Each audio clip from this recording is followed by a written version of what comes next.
মানে কি হাসপাতালের ভিতরে? ভিতরে এখন ডেথ সার্টিফিকেট করছে, বের করবে কি, আমরা অ্যাম্বুলেন্সের জন্য বের করতে পারতেছি না।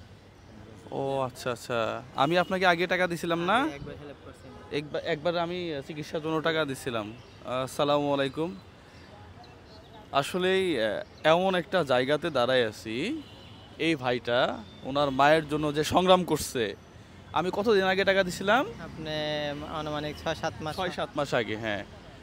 এখন ফাইনালি তার মাটা ক্যান্সার তো ছিল না, ক্যান্সারে মৃত্যুবরণ করছে।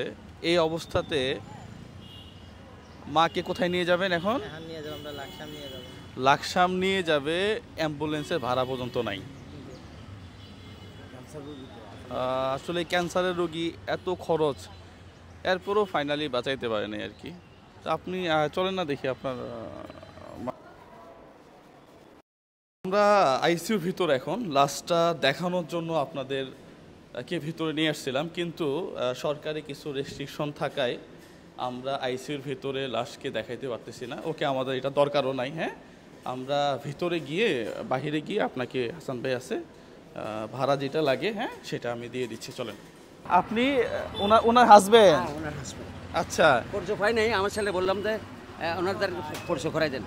হ্যাঁ হ্যাঁ, আমি এর আগেও দিচ্ছিলাম টাকা। হ্যাঁ, দেখছিলেন আপনার কথা প্রশংসা করছে আমার মেজর ছেলেটা, এই যে আপনি খুব দানি ছিল এবং দান করছেন না, এখন ওই লাশটা নিয়ে যাওয়ার জন্য হ্যাঁ। এখন এমনিতে আমরা কথা বললাম, হয়তো 7-8 হাজার টাকার মতো লাগবে আর কি, এর বেশি লাগবে না। আপনার আরেকটা ভাই আছে না, ওনার হাতে দিছিলাম টাকাটা। হ্যাঁ, তো 7-8 হাজার টাকা লাগবে তো হাসান ভাই? তাহলে লাগবে 7-8 হাজার। আমি ওনার হাসবেন্ড। আচ্ছা আচ্ছা, ওই যে মারা গেছে ওনার হাজবেন্ড। তাহলে 2, 3, 4, 5, 6, 7, 8 হাজার টাকা এখানে। হ্যাঁ, 8 হাজার টাকা। আর কোনো খরচ লাগবে? দাফন কাফনের জন্য কিছু দিয়ে দিই না? 8,000 যখন করছেন 9, 10, আচ্ছা আচ্ছা, আমরা 11, 12, পরে দান 15,000 টাকা মিলে দিন। এটা জমা থাকবে 15। দেখেন তো 15,000 আছে এটা কিনা? জমা থাকবে আপনাদের। আচ্ছা, তাহলে অনেক দান ছিল, আপনার প্রশংসা করছে আমার মেজর স্যার। গতবার আপনি 5,000 টাকা দিয়েছেন ট্রিটমেন্ট। 15,000 এখানে কত আছে? 15,000 টাকা। এটা দিয়ে আপনারা অ্যাম্বুলেন্স ভাড়া থেকে শুরু করে একেবারে যাওয়া পর্যন্ত, হ্যাঁ, এই কাজটা কমপ্লিট করবেন আর কি।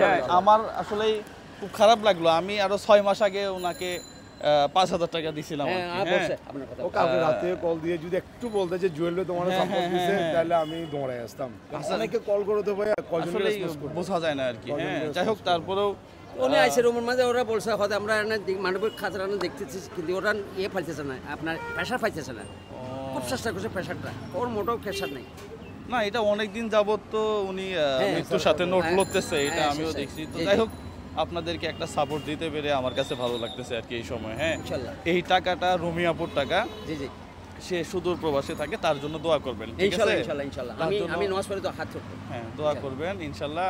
আমরা তার সুস্থ থাকার কামনা করি ইনশাআল্লাহ। আর পাশাপাশি আমরা এই ধরনের রোগী দেখায় কখনো bKash number, rocket number, account number দিয়ে বলি না যে এখানে টাকা পাঠান।